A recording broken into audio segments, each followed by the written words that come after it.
What is up, everyone? Welcome to Dead with My Friends podcast. I am your host, Steve, I'm Nick. and on this episode, we are talking about Dead Heat.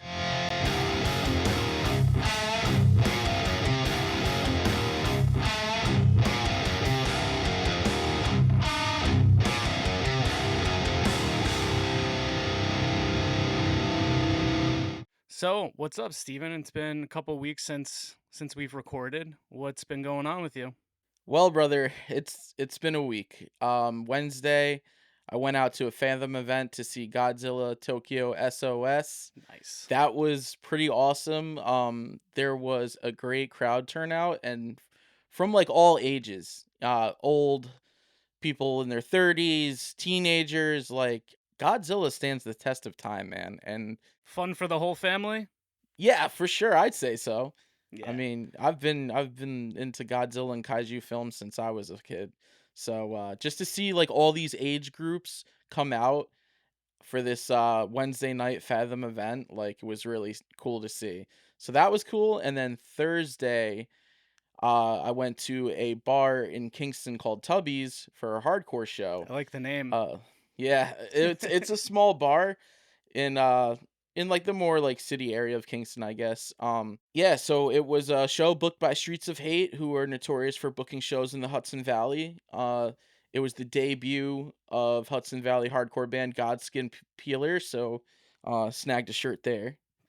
Oh, it's And got Godzilla on it, huh? yeah, it's got and exactly. So not only did I see Godzilla in theaters, but snagged a Godzilla shirt that they That's pretty just dope. put out. And let me tell you, man. So it was a small bar, right? And the card or the lineup was the card. It's not a wrestling event. So the lineup was Godskin Peeler playing their first show from like the lower Hudson Valley area. Tony on guitar. He's in like multiple Hudson Valley hardcore bands, and I think a few of the other members are in like other bands. But so it was them opening. It was this power violence band from Connecticut called Kidnapped. They were sick. I like the name. This old school like metalcore band from Massachusetts called Adrian, and then Last Wishes UK hardcore headlining. Now Ooh. they had just played LDB Fest like the weekend before, so I guess they're doing their own little mini like US run with like just hopping on shows with other bands as they're touring the US. Was that where Hardlore was? Yeah, yeah, Hardlord just Where Colin Young was fucking throwing motherfuckers all yep, around? yeah, yeah. It was funny because like on that episode he talked about Last Wishes and he was like they're like TUI meets Oasis, and that popped me hearing that. Ooh, okay. Well, I love Trapped Under Ice, and I also really love Oasis, so Dude, I'm gonna have to take a peep. you most definitely, man. They were so fucking heavy. Hudson Valley showed up, man. Like, you had some members from Age of Apocalypse there. Jay from Mind Force was there. Like a Cool. lot of people, and our boy Andrew from Servant of Sorrow, who plays guitar, he was there. John Martini, just a bunch of people came out to support God's Compiler and just show like, yo, this is what the Hudson Valley is all about. Even though it was a small venue, like they really packed it in tight. It was a sold out show, and it was fucking chaos, dude. Like, uh, the first riff into Godskin Peeler set, I got my lip grazed by a Doc Martin. My boy John got his nose busted from being dove on from I believe it was might have been this dude Jeremy who now fronts this death metal band called Sick Bay, which we will be seeing them when we I see listen to Servant Sick of Bay. Sorrow next month. I like Sick Bay. I Yeah, love so he Servant of fronts them Sorrow. now. Crazy Monster, but yeah, he I think he dove on my boy John. John got his nose busted. Again, this is the first song into Godskin Peeler. So, Hmm. I mean, the floor was just fucking set off, dude. From for all the bands, and then like of course like people went super hard for Last Wishes.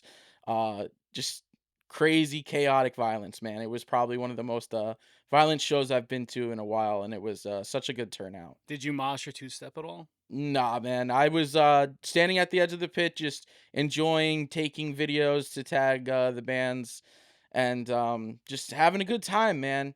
Definitely trying to evade the chaos, but you catch a few. Happens. It is what it is, man. But it was a great time. It's the A nature of the lot of beast, I a guess you could lot of say. good, yeah, yeah, dude, and a lot of heavy moshers came out from the Hudson Valley area just to show their support. It was an awesome time.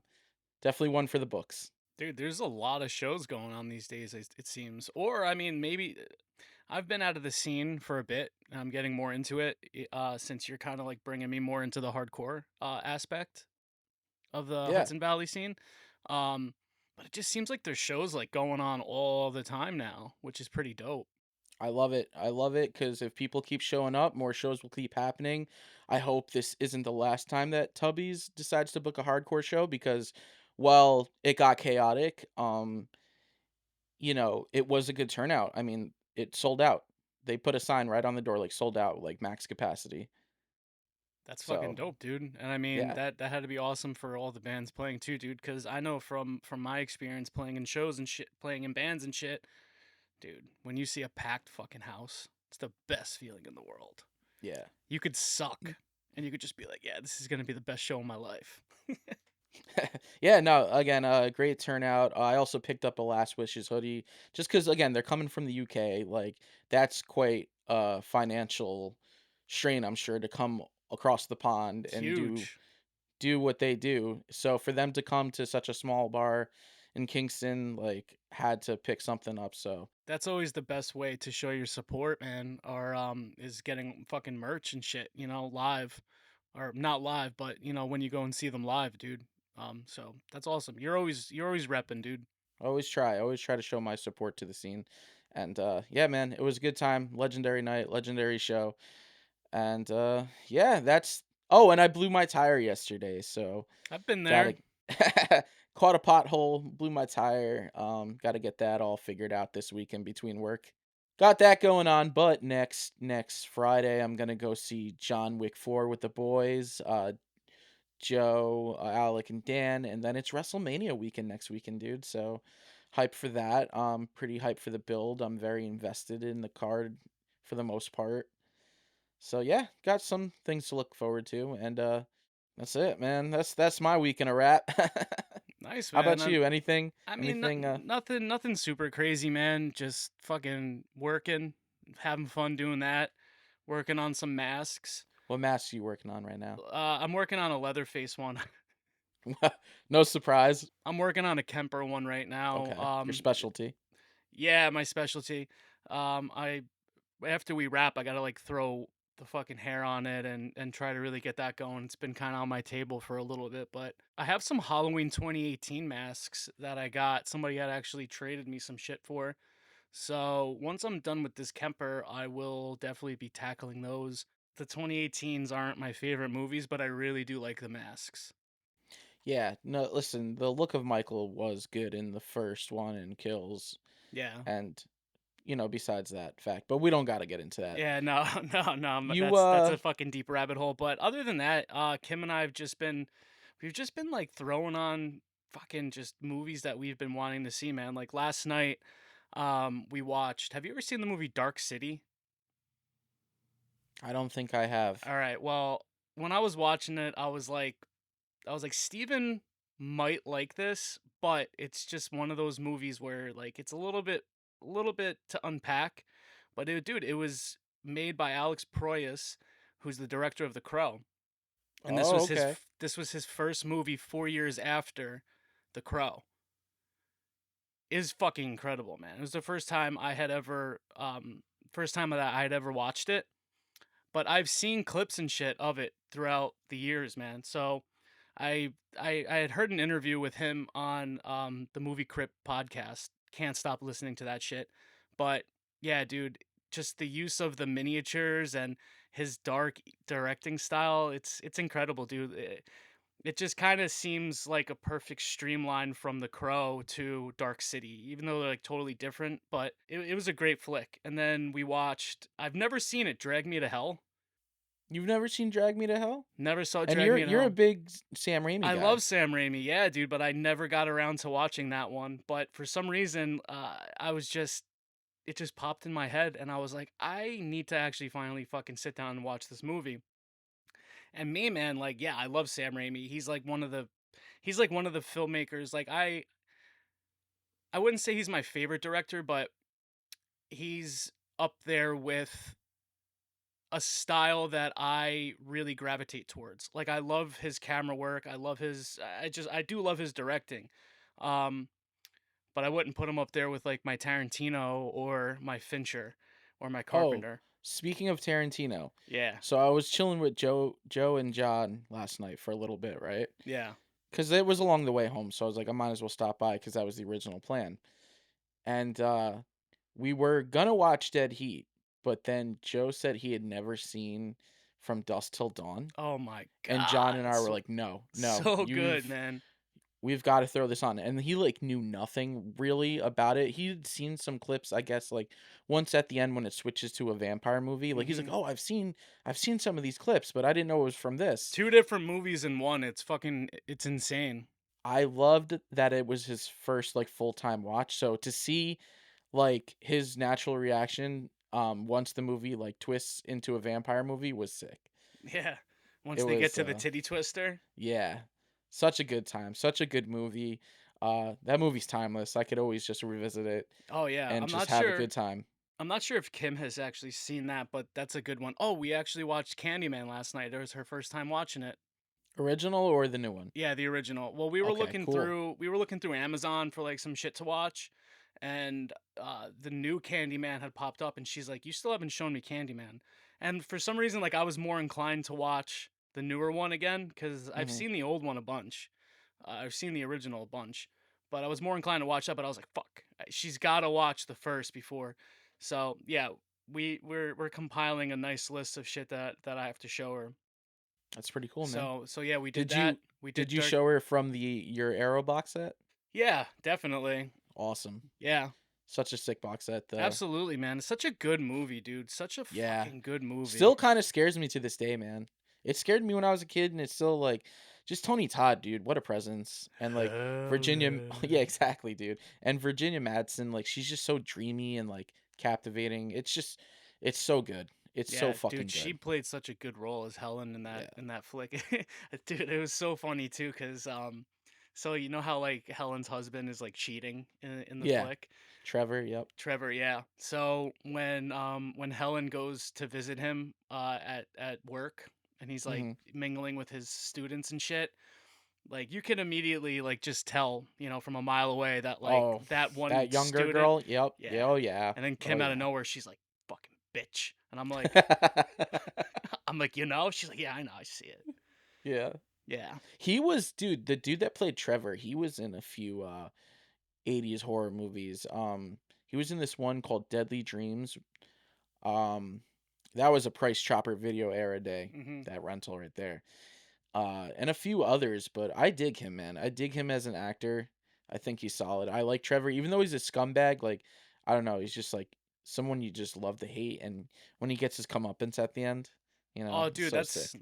that's amazing, man. But when he's just like chilling in the bathroom and it's like all finally hitting him, and Yeah, he's like thinking about the new girl in the kitchen cooking, and then it's like it cuts away to Helen cooking, and it's just like not like even Kim said it, she's like, you know, there's nothing like the original. You know, like she like Helen would never be able to be replaced, and it's like all hitting him. It's all fun and games until, yeah. you know, like push comes to shove and like things actually end up happening and she's fucking dead. Dude, it's just Candyman's a pretty crazy movie too, dude. You know, Dude, it's like violent as fuck too, man. dude, it's incredibly violent, man. Every kill, someone's being gutted to fucking hell by Candyman's hook. So it's sick. I mean, there was just no way out for her. No, There was no way out. There she was fucked. she was fucked, dude. Yeah, so Yeah, she had no choice but to be his victim.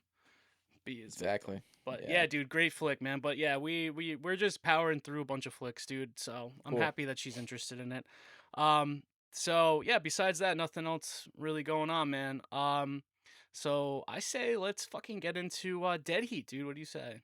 I say let's do it. You want to give us a plot breakdown since you Yeah, got your Vinegar absolutely. Syndrome copy there? Yeah, so I watched this on my Vinegar Syndrome release. I think this came out via Vinegar Syndrome, what, maybe last year or the year before, Yeah, right? I ended when you told me I ended up picking that one up on a sale. I mean, look, everybody who listens to this show or anybody who knows us knows that Vinegar Syndrome is definitely like our favorite label.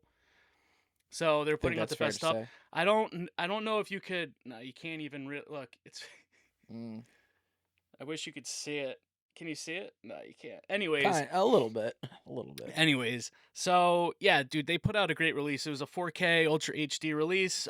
Treat Williams, Joe Piscopo, starring both of them. Um, so the tagline on this is "Dead Heat." You can't keep a good cop dead.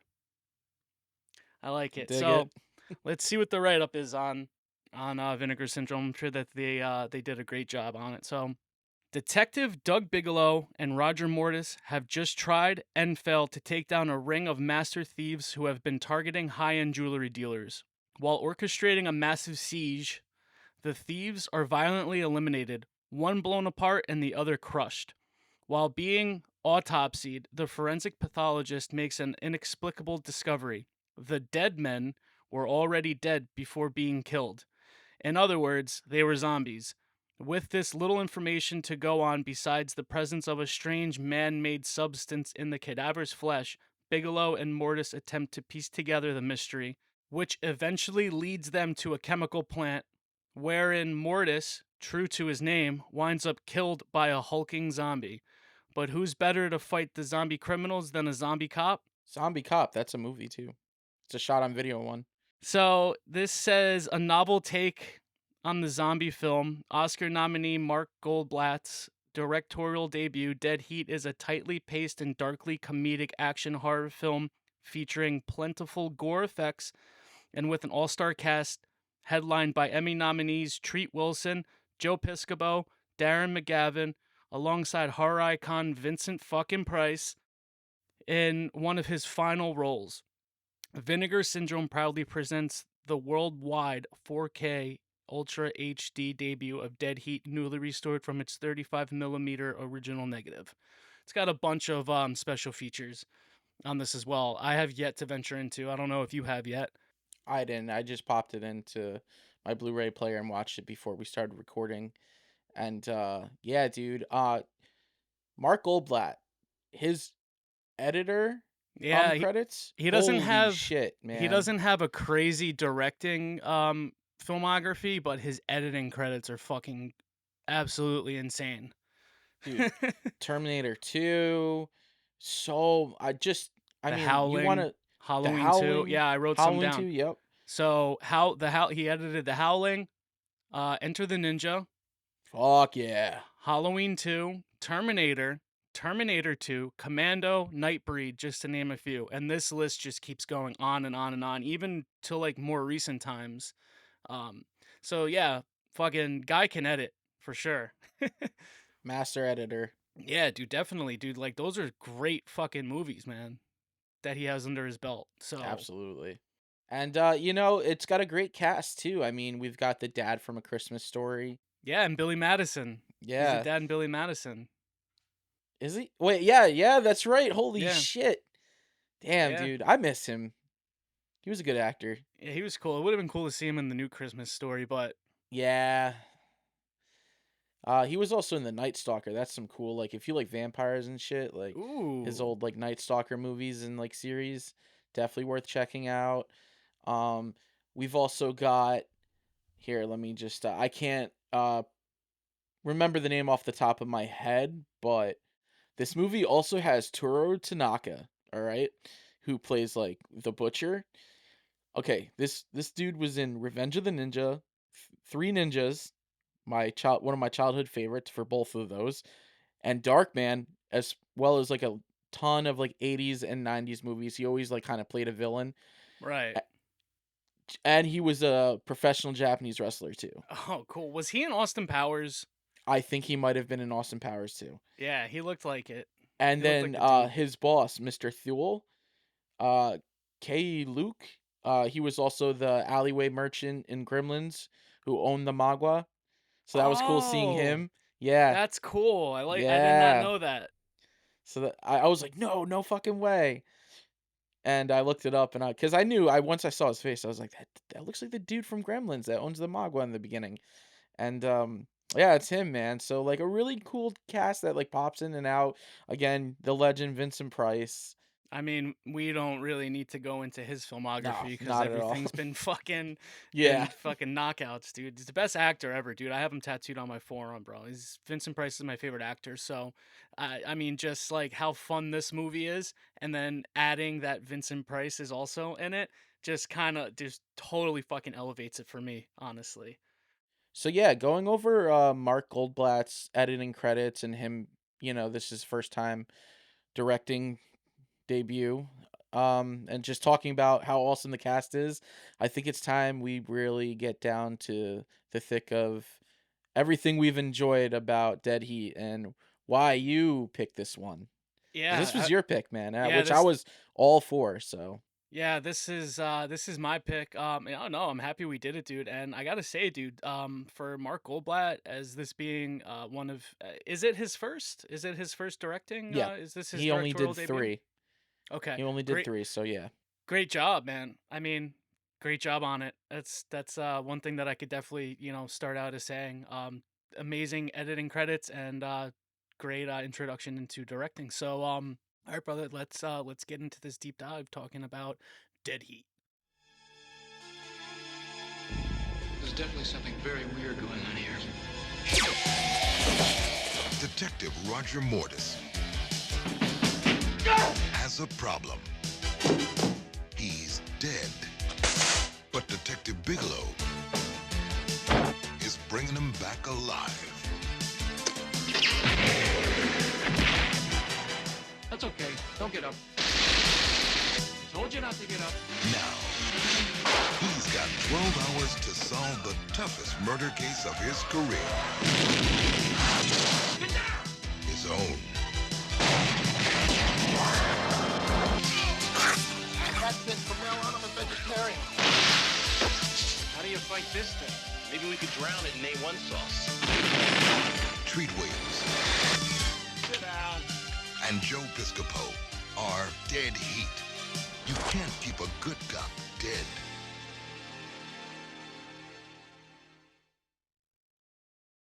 Like you had said, man, Dead Heat was my pick. So one of the reasons why I decided to pick it was because I feel like these last couple movies we've been doing, there's been a lot to unravel, right? yeah, Like they've been a bit. So and I know that we wanted to get a little bit more into 80s action and exploitation and stuff like that. And dude, when I had seen this movie, I just had so much fun with it.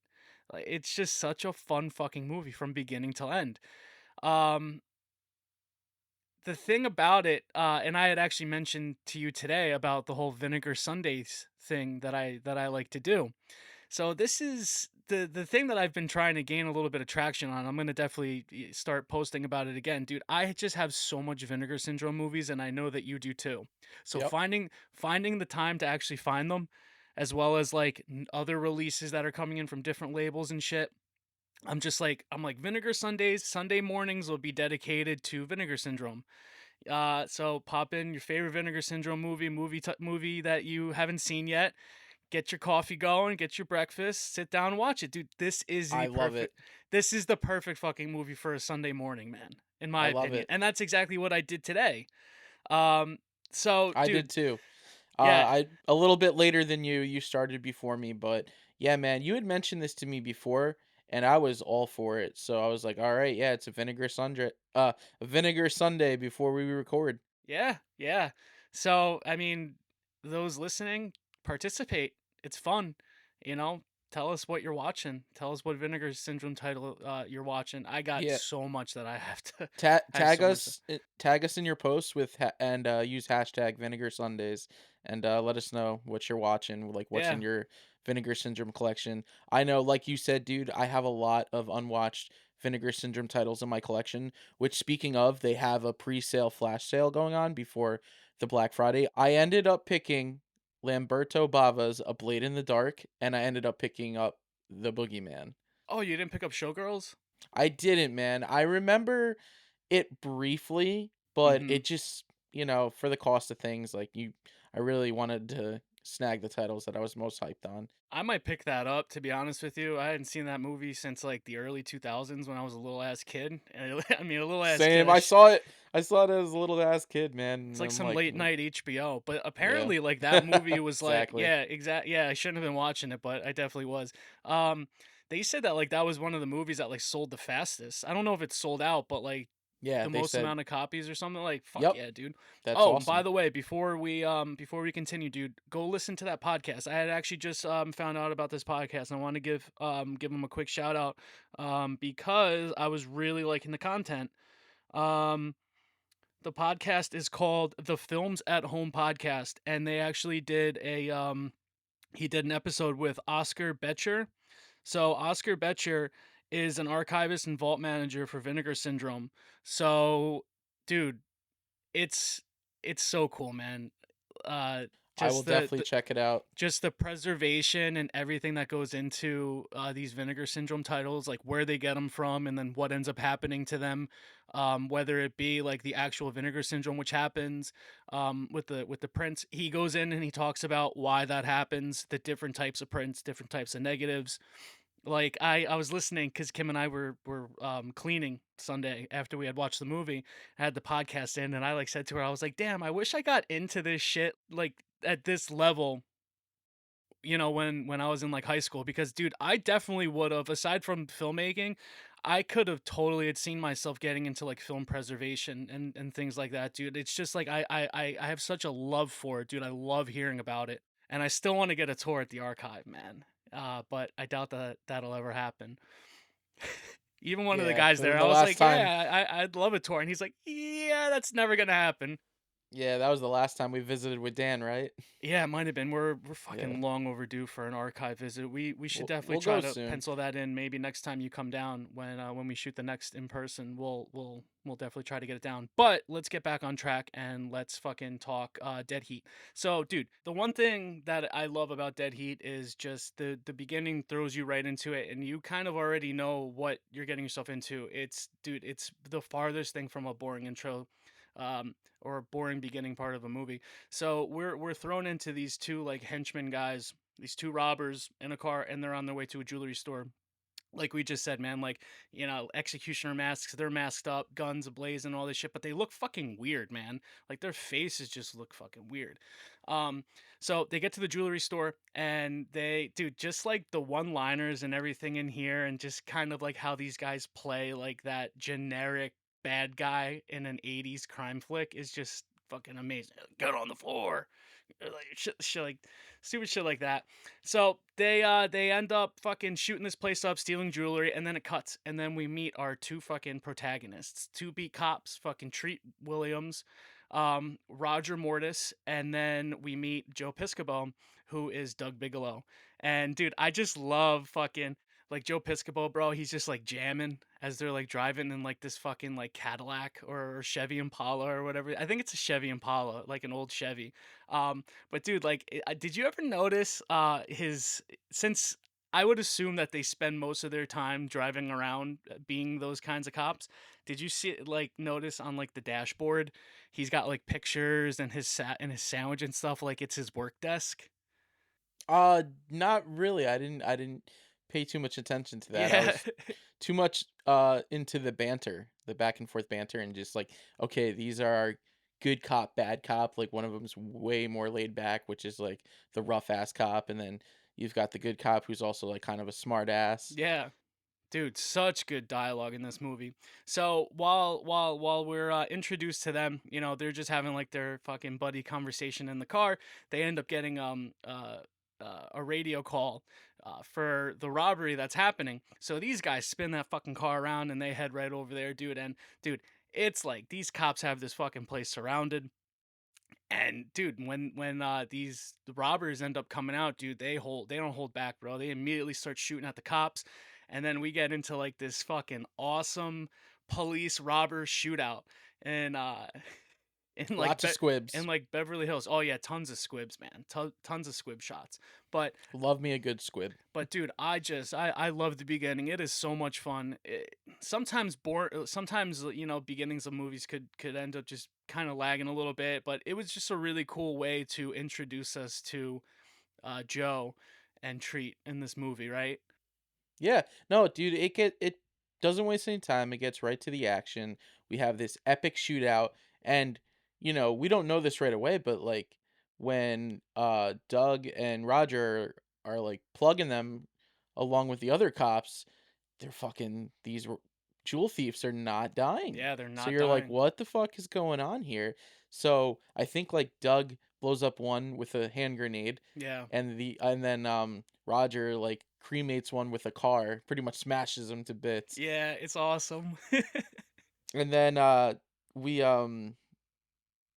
we get to the police station, of course, like the chief like berates them like any other like action cop movie where it's like, you guys are out of hand. Yeah. What he says, like 18 parking tickets, Yeah, shit all like that. all this He's like that. damage. He's just like the chief of police who's just kind of like had it. He's like, I've had it with you guys. You guys Yep. are costing the fucking precinct so much money. Dude. I I just love how like it has like that lethal weapon kind of like feel to it. I mean, dude, it was cop movies in the 80s, so this is a cop movie that just kind of has like a little bit more to it. Cocaine was definitely flowing in the 80s at this time. Oh yeah, dude, they're in California. It's 88. Some dude's just like, how can we just make a fucking buddy cop movie, but make it a little bit more interesting? And then somebody just like fucking blows down a line, and he's like, I got it, zombie cops, zombie cop. Like, what do you think? And it's like, boom, let's fucking rock, let's do it. So yeah, after the whole parade from the chief of police with Doug and Roger, we find ourselves in the morgue, right? So then we meet the other character of Rebecca, and Rebecca, from the way that it seems, her and Roger have had some kind of chemistry that they dated at a certain point in time. So when we're in the morgue, she's going into just how weird these dead bodies are. She points out how both of the corpses have had autopsies previously, and then she talks about how, yeah, I was the one who did the autopsies. Like, this is just strange. Like, that, yeah, like, how do you fucking explain that? You know what I mean? Like, she did the autopsy on these two bodies. Now they're back? That's got to be fucked up to see. Wrap your mind around that. You'd Yeah. fucking think that you're going crazy. Yeah, but they had like the incisions going down their chest, and they were all stitched together from the previous autopsy. And these guys are fucking shot to fucking bits, bro. Like, absolutely fucking crazy. Yeah, the grenade blowing up and the car crash, like they're totally disembodied and just blown apart. So yeah, so then after Rebecca goes into talking about just how fucking weird this is, these are like previously dead bodies. We find ourselves at a research facility. Joe Piscopo's got some of the best one-liners in this fucking movie, dude. So when they enter the research facility, the dude who's like the receptionist, he's like looking at a Playboy. Joe and Treat are just like fucking standing there, and then Joe's like, "I'm sorry to interrupt your erection." Yes, yes, I remember that. Yep. Yeah, And that then the was a guy good ends up line. helping him out, and then that's when they end up meeting the PR woman. Yeah. And yeah, so it's her and Treat, and they're all talking, and then Joe Piscopo has got another great line. He's like, I have to pee so bad I can feel my teeth floating. Something along those lines. And he's like, I'll be right back. And then that's when it's like his cue to go and snoop around the facility. Yeah. I would just say like it's just some secret hidden lab with the resurrection machine as it's called, and it you know someone brings the biker zombie monster to life, and Doug has a battle with it, and while Doug has a battle, I think Roger like hears some commotion. He goes running for Doug, and then that's when he gets locked into that chamber Right. that I forgot the name of what is it? It was like supposed to be Decompression room. right. It was supposed to be like something that they were going to use to like humanely euthanize animals. Yeah. Yeah. So it just decompresses the whole room. So yeah, he ultimately Roger ultimately ends up getting trapped in there. But then like there's like some kind of mystery man who locks him in there, and Hmm. right, like we get like a black glove, and we Yeah, see him almost start very Jallo-esque. jallowy, yeah. So he ends up like kind of like fucking around with like the control board and stuff, and then we see like he decompresses it and everything, and then fucking dude Roger dies, man. He suffocates, dies, and then Joe's just kind of like, let's bring him to the resurrection room and see like what's going on with this shit, right? Yeah, Rebecca, the pathologist or whatever, coroner, she starts messing with the machine and she's like, I've never seen something like this. So they activate it and they resurrect Roger, and then Roger is like acting fine, Yeah. like nothing happened, It's like like, almost oh, like I he must have, blacked out. yeah, like I must Yeah. have been out for a while. But then they check his heartbeat and Roger has no heartbeat and they're like, "What the hell? Like he really is dead?" And they take his temperature, and he's Yeah, like and he's slowly like cooling off. yeah. So his body is decomposing, and that comes into play later because he's got like a certain amount of time. At least 12 hours before he like totally reaches full decomposition. Yeah. And I like the way that they described it was like his tissue's gonna break down and he was gonna like turn into like a big bunch of like slosh. Yeah. And it's really cool with the resurrection scene. Like they got that cool like lightning effects, and The effects are really good in this movie, dude. Like just from, I mean, that effect alone was really dope. I mean, the production that the money that they put into like the look of like the actual reanimator facility is really dope. The zombies and the creatures in this movie just all look really cool too. It reminded me of a John Carpenter fucking like type of effects, right? And I yeah, I immediately went could to see go that. look, right? Because he has like a very specific style and a very specific look to his monsters. It wasn't him. I can't recall who exactly it was, but it definitely seemed like a movie that he would have been involved in. So, dude, I love the scene when Joe and Treat are driving in the car and Treat's lips are losing color because he's Yeah. getting cold, and then he goes to a convenience store and he gets like lipstick and he's like putting it on in the car, and he's like, I don't know how women do this, and then he looks and he just looks like a pig with lipstick on, and then Joe Piscopo's like, oh, but it brings out your eyes. It's just Yeah. he's got good lines in this movie. Real So wise ass funny shit for sure. so now after they, convince Roger like that he's dead, now they're on their course to figuring out what the fuck is going on. Where are these zombies coming from? Who's creating them? Why is it created? And even is there any way to like delay, the ultimate demise of Roger Yeah, at and the end of this?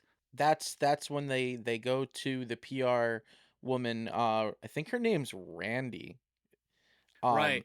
They find her joint, right? And it looks like Yep. it's in like the Hollywood Hills somewhere, bro. And she's like hightailing it out of there.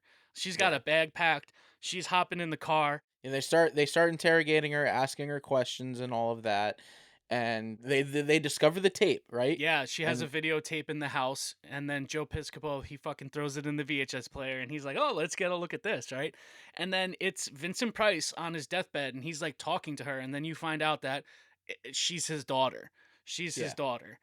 Um, But before like he can really go into explaining, we're interrupted by two other zombies with guns coming in, dude, and they looked fucking sick.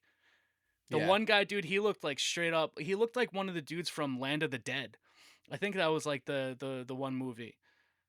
that mixed with like a bit of like, have you ever played Doom? Yeah, So like the monsters with guns that you fight in the beginning, kind of yeah. give me that vibe. They come crashing through with their Uzis and shit.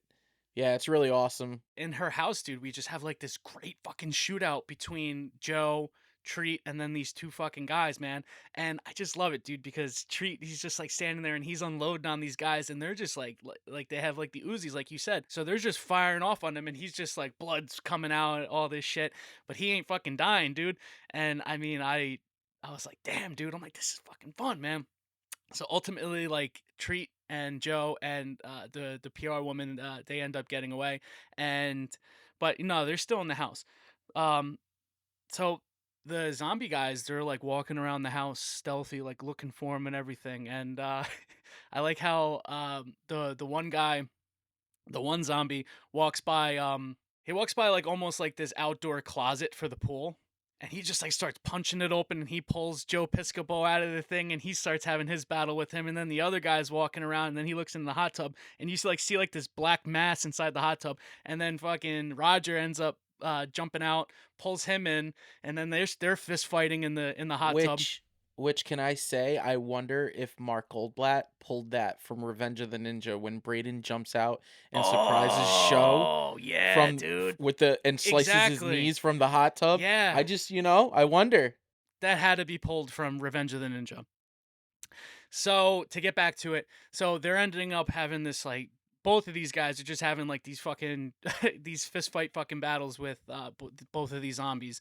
Um, the way that Treat ends up killing his zombie is pretty fucking dope. He just throws a radio inside the jacuzzi, and the guy gets electrocuted, and boom, like this guy's dead. Yeah, and they know that they're now after Randy, so they're like, we got to inquire more about you And then and keep like her what your safe. dad was trying to warn us. So they watch more of the tape, and they find out that he created the resurrection machine, was trying to warn her about it, and let's see. So they go investigating more, and that's when they show up to Mr. Thule. They show up to his the Like a butcher Chinatown place, type market, deal. or whatever. And that's when we also run into Toro Tanaka, and he has his fight with Doug, and Roger. And it's cool because like something reanimates all of like the dead animals used to be like butchered, and the pig effect Oh, the looks one when so. he's got the head decapitated and he's just No, like no, I'm talking about trudging the out. actual pig. No, talking about the actual pig, like the dead hog that starts attacking Doug. Oh yeah. I'm thinking of the cow. I'm stuck on the cow. But dude, when they get there, Treat's like walking up to your boy who's just like he's like chopping up a duck, right? Yeah. So he's like trying to talk to him, and he's like LAPD, LAPD, like we want to talk to you. And this guy's just we have questions, we want to talk to you. And then he puts out the badge, and then he takes the meat cleaver, and he just like chops it in half, and he just like picks it up. And they're like, what the fuck? And they're like, who's in charge of the deliveries for blah blah blah blah blah corporation and all this shit? And then your other boy ends up coming out, and he's like, I'm the one, right? So yeah, he's got like something inside the building which like starts the whole reanimator thing. Yeah. And that's when all of like the dead animals in the butcher shop come to life. Oh, dude, that's a fun scene, man. Again, the pig looks fucking awesome. The way it's attacking Doug, and then out comes the big old fucking cow that you dug without the head and is Oh split yeah, down the center. yeah, I loved it, dude, because like it's almost like the final boss in like this in like this scene, because they're like dealing with like mostly like chickens and shit that are Yeah. like decapitated or just like strung up, so they're mostly like dealing with that. But then there's like a freezer door, and end up hearing that getting pounded, right? And then from the other side, like it's pounding through, and then it breaks open, and then yeah, it's a fucking skin, it's like a skin cow, no head, and it's like cut from the middle, and it's just like trudging out, right? With it doesn't have fucking hooves or nothing. It's really cool. The effects on that were really cool. And then as like they're battling, all of these dead creatures, Joe Piscopo again has a great line, and he's like, "All right, that's it. I'm turning vegetarian." Yeah. So they get through all that fucking bullshit, and then like don't they find out that this guy is kind of like doing his own sort of reanimator thing in like the back, in like a back room? Yeah, he's essentially doing his own reanimation experiments, which shows you that he's this Mr. Tool uh isn't tied into whatever's going on. Roger finds out that he has 6 hours now to I guess until he fully decomposes. So he's got to figure this out, man. He's Yeah. got to figure this fucking. He's got But to figure then out this mystery. Rebecca, she's like, there's a way I could try to extend the reanimator machine, and she tries to figure that out, and that just kind of leaves Roger and Doug to get like right to things because time is just not on their side. And we find out too, this is like a key scene next where Randy she's like getting ready for a shower, and she like talks to Doug, who, or not Doug, I'm sorry. Randy talks to Roger because he's kind of like really bummed out that he's only got 6 hours and that's it. Like he's done. Once he's decomposed, he's done.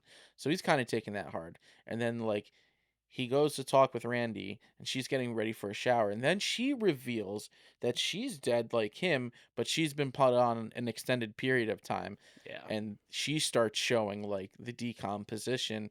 And then, dude, she just completely Just fucking melts. decomposes. Yeah, melts. Yeah. And it's It's so like that's the end of awesome. her character. The effects were great on that too when she melts away. Because I like love a prior, good melt scene. oh yeah, dude, it was great. So like you first start to see like her hands end up kind of like decomposing and everything, and then like her like half of her body ends up kind of like falling apart. Her arm falls off. Like this weird kind of like ectoplasmish shit like squirts from her, and then like her head ends up falling off, and we get an awesome head roll, and then yeah, then we just like see her head totally melt away, even the skull. And then like prior to that, like or before that, she says something to Roger, like she apologizes to him before she finally dies. So she was just kind of dragged into this and pretty much a front. But prior to that, you find out that she actually is not Vincent Price's daughter. Oh, Cause that's right. yeah, you find out that she's actually not his daughter because so Roger, when they visit a mausoleum just to see if Vincent Price, right, if he's like there, and he's like, oh yeah, like the casket's there, all this shit. So he's led to believe that he's probably dead in there. But written on there, it was like beloved, husband, brother, or whatever like it might be, but it never says anything about like beloved father. So he makes that a point. So he's like, the jig is up. You're not his daughter. Like, what the fuck is going on here? Like, you're playing a bit of a bigger role in this, and you're withholding information from me, and I'm gonna need to know. And then, before they end up at Randy's place, Doug decides like he's gonna end up splitting, probably to cover more ground and to unravel this whole thing. So yeah, some time passes by. They end up at Randy's place, and then unfortunately, upon entering the home, we see poor Doug Bigelow, head in a fish tank, tied up, swollen, drowned. Sad. Loved Yeah. him. Yeah, so, Roger's all fucked up from that. So he's just like gonna reanimate Doug. But in the process of that, we then find out that Dr. McNabb, the father from A Christmas Story, is the man behind all of this. And he's using the resurrection machine for his own doings and resurrecting all of these criminals. All that S- agreed. Oh, yeah. We have a great scene though, when that all ends up coming to a head. So we're at like the morgue, and then Roger confronts Dr. McNabb about everything, and he's like wearing like a crazy nice diamond ring and all this shit, and then it just all comes full circle that he's been the guy the whole time who's orchestrating everything, and he's got like two henchmen as well, two zombies who are there, who take hold over who end up taking hold over Roger, and they bring him out to an ambulance. And Dr. McNabb shows Roger that he's also killed Rebecca. Right, and she's in the back of the ambulance, and they have him chained up. So he kind of like shimmies his way up, and then you see like from the handcuffs, he's like pulling his arm off. He's dead. He doesn't feel it, and then he kicks the fucking the shifter of the van, and then starts rolling down the hill. And he's like having the time of his life. He's like, "Oh yeah, let's do it. Oh yeah." I mean, he knows he's not gonna die, but yeah, he ends up, getting to like this whole intersection of the traffic, and it just causes like this whole fucking like car pile up and all this, and then he ends up freeing himself from the ambulance. And he is on a fucking tear after that. Dude, when he frees himself, like, he looks so fucking gnarly. I have in my notes, he kind of looks like the trickster from Brain Scan. Oh yeah, he looks like Trickster from Brain Scan, and he also has a look like Sammy Kerr in Trick or Treat. Yeah, yeah, I could definitely see the Sammy Kerr, like, His burn. hair's now like Yeah, spiky. He's like singed. burnt up and shit. Oh, dude, Yep. I love Brain Yeah. Scan. I'm gonna So watch that he today. You know what's funny, dude? I was kinda thinking that myself. I was like, "Yo, this kinda put me in a mood to watch Brain Scan because Brain Scan is so good, dude. it's been a long Andrew time since Kevin I've Walker, watched."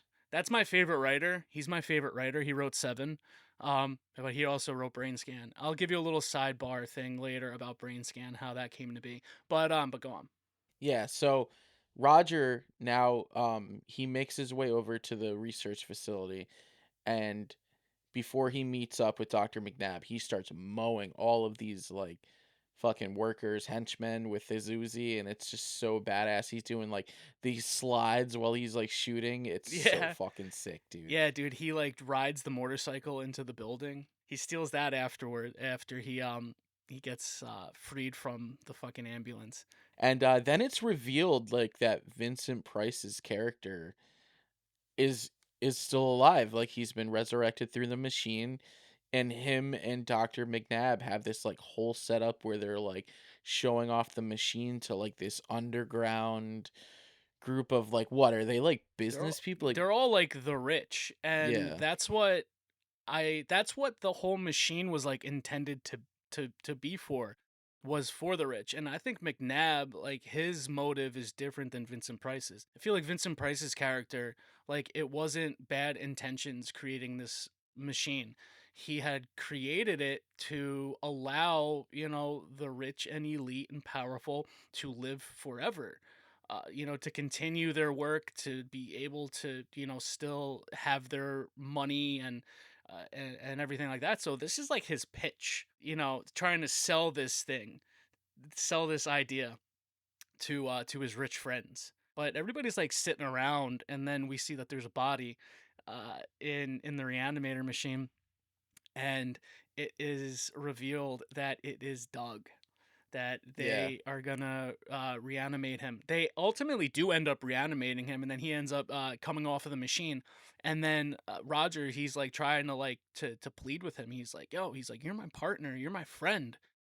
And then Dr. McNabb's like, he's like, "Don't bother. Like, he's mindless. Like, he's been dead for too long. He has no memory." There's a scene very early on in the movie when Joe, or when Doug is kind of like he's talking to Roger about, like, if you knew that this was going to be your death day, how would you celebrate it? What would you do? And he's like, imagine like we both had the same death day, right? And then that came into play later on in the movie, because that is like Roger says that exact thing to Doug, what Doug had said to him earlier on, and that is what jogs and brings back the memory to Doug, that this is his partner and this is his friend, and he remembers him. And yeah, I love that. Yeah, he snaps back into it, and then they're like, "Alright, let's kick some fucking ass." And, they start, fucking the place up and get, try to get revenge on Dr. Nab, but then Dr. McNabb is like, "You're not gonna get the best of me," and he kills himself, Yeah, dude, he right? blows his fucking he blows his head off. He puts the Vincent Price is just kinda in the background like, "The fuck is this going on? This was none of Yeah, this he's was." he's hiding, dude. He's scared. Yeah. Um So so yeah, Dr. McNabb takes himself out, and, I think it might be Doug that gives him, like, the idea, like, "Nah, you gotta get yours." yeah, he's like, "You're not going to fucking go out like that." But yeah, so they use the resurrection machine on Dr. McNabb, and they just, like, keep resurrecting them to the point of, like. Have you ever wanted to see what resurrecting somebody two times would be like? So they end Yeah. up doing it a second time, and then boom, Buddy ends up fucking blowing up, and the whole machine ends up blowing up, and then Vincent Price is like fucking going crazy, and he's like, "No, no, it can't be. We can rebuild. We have the money." And Doug and Roger pretty much, like, accept their fate. They're like, "Nah, fuck this. We're just gonna go off and die as buddies." And they kinda just, like, walk off into the light. Yeah, they walk off into like this fucking gleam of light, and they're just having their fucking buddy talk, buddy conversation, man. And then like that's it for fucking Dead Heat, man. Such a good Yeah. movie, man. Any final thoughts? Any fun facts before we get into ratings? They wanted to do a sequel to this, Dead Heat 2, and then the writer was approached to it, and he's like, I don't really know what to do with this movie because both of our main characters are dead now. And then I guess one of the producers was just like, you have a resurrection machine in the movie, make it happen. And it's like that's pretty fucking true. I think it would have been cool because this movie was made in '88, and I always feel like, or I feel like 1992 would have been like the perfect time to make the sequel to this. Make it like an every 2 year thing. Like they should have done a trilogy. Like, okay, the next one would come out in 90, and then the final one would come out in 92. Because you do have like two strong lead characters. However, like it is crazy how I didn't expect Rebecca to die or Randy.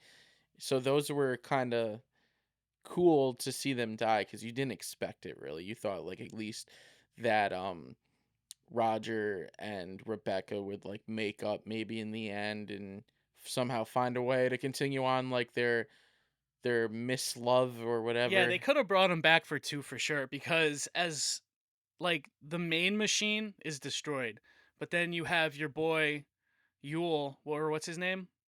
Thule or Thule. something So like then you that. have your boy Thule who was like working on his own shit in his own time, right? So there's still a way to do it to make that happen. And like that could have been the way that they went, man. I feel like Mark Goldblatt's intentions was just kind of a one and done, but they did have more to work with if they wanted to. As the producer mentioned, there could have been another resurrection machine or it got fixed or something. Or like you said with Mr. Thule. So I mean, what could have been, but at least we got this sick ass release from Vinegar Syndrome. Uh it's a fun movie. I think it covers like a lot of genres. You got a bit of your sci-fi, you got some of your horror, and you got like your 80s cop action all in one. It's good for your vinegar Sundays, man. Like I said, dude, fucking get yourself your breakfast, grab your significant other, throw that shit on. Go to Vinegar Syndrome, get that 4K UHD. It looks incredible, man. It's got a lot of special features on it. Like I said, I haven't ventured into it, so you got like archival commentary tracks from director Mark Goldblatt and screenwriter Terry Black, along with some producers, building blocks of the movie, interviews. Yeah, just a lot of interviews. As with most Vinegar Syndromes, they do a great job of getting their interviews. So, I mean, yeah, there's nothing else that I really want to say about it, man. So, So let's get into let's ratings. get into rating. You want to go first or you want me to? You go first. Okay. I think this one's a 7 out of 10. It's fun. It's got some cool effects. It's got some nice blood squibs. Um, the chemistry between Roger and Doug are awesome. Yeah. You had mentioned a lot of funny lines from Doug. Great one-liners, man. I mean, just from Uh, everybody. I love how Roger ends up looking like fucking the trickster and mixed with Sammy Kerr. Yeah, I had a fun time watching this one. I'm happy this one's in the collection. Yeah. Yeah, it's never gonna leave the collection, man. And thankfully we got the slip too. Yep. Slip hounds, dude. For me, man, I give it an 8 out of 10, dude. I will always watch this movie. It's definitely always gonna be in the rotation as far as the Vinegar Sundays goes. As much as like I could keep up with all my other shit because that's the intent behind it. Um, but yeah, dude, great effects, great one-liners. I mean, I'm just kind of riffing off of what you said because you're on point with it all, man. I feel the same exact way. Um, yeah, dude, I love it. Definitely would have liked a sequel. Um, that would have been fucking sick, man. But yeah, 8 out of 10, dude. Love Dead Heat, and thank you, Vinegar Syndrome, for putting this fucking badass release out. Love it. Right on, brother. That wraps it up for this episode as we cover Dead Heat. If you like what you've been listening to or watching, be sure to subscribe to us on Apple Podcast, Anchor FM, Spotify, and YouTube. You can find us at Dead with My Friends Podcasts on Instagram. If you could leave us a 5-star rating and a little review, it really helps the show grow. A shout out also to our peers and brothers in Bad Taste. I missed out on the live stream, Bad Taste but always showing the love, man. Mike and always showing the Grizz. love, man. I can't wait Mike to and see them. Grizz. I can't wait to see them at VHS Fest. Yeah, I can't wait for them to announce the dates and the lineups for that, because now we're here in spring, so it's only a matter of time before we all meet up at the Mahoning Drive-In Can't wait, in the dude. summer. It's a great thing to do in the summer, and we're gonna have to get some more of that Grizz Reefer, bro, because Oh, during listen, Satan's storybook, the Grizz Reefer will during come visit. We'll give the Grizz Reefer some gifts, and I'm sure he shall deliver. yeah, dude. So yeah, thanks for all the love, Bad Taste. We love you guys. And shout outs to a friend and listener of the show, Tom. He showed us some love on our page, and he started with the 2022 favorite horror films of 2022 wrap up, and he's been going from there. Cool. And also shout out to our brother Connor from Servant of Sorrow, showing love to Nathan's hot dogs, getting them at the Galleria. He knows what's up. We always appreciate Nathan's over here. Even though you're vegan now, like back then, you appreciated I like used to love stopping at Yeah, Nathan's. I was always there. That was my spot, man. I mean, it's been a long time since I had that. I've been vegan a long time now. Um, I mean, dude, they should do an Impossible. I'd be down with that or beyond. I'd Same. love I that. would 100% I'm eat always some looking. Impossible I'm always dogs. looking. They'll never do it. I doubt it. But dude, yeah, man, that's like untouchable cheese, man. That's like liquid gold there. Oh, dude, the cheese fries, hell yeah, man. For sure. But yeah, we just want to thank everyone for their showing us love and support. It really makes work doing this totally worth it, just to hear some feedback Hell and yeah, shit. dude! It fucking pumps me up, you know, when I And see those reposts, dude. So yeah, thank you everybody, man. absolutely. Thank you. And we've got Servant of Sorrow show we're looking forward to at the end of next month. I'll be there. You'll be there. Good lineup, Sick Bay, Servant of Sorrow, a bunch of other like death metal bands at Quinn Pins, hosted by Steve from Rock Fantasy. He's a true Hudson Valley legend. Yeah, he Yeah, is. man, this has been a fun talk, and until next time. Yeah, brother. Until next time. Peace.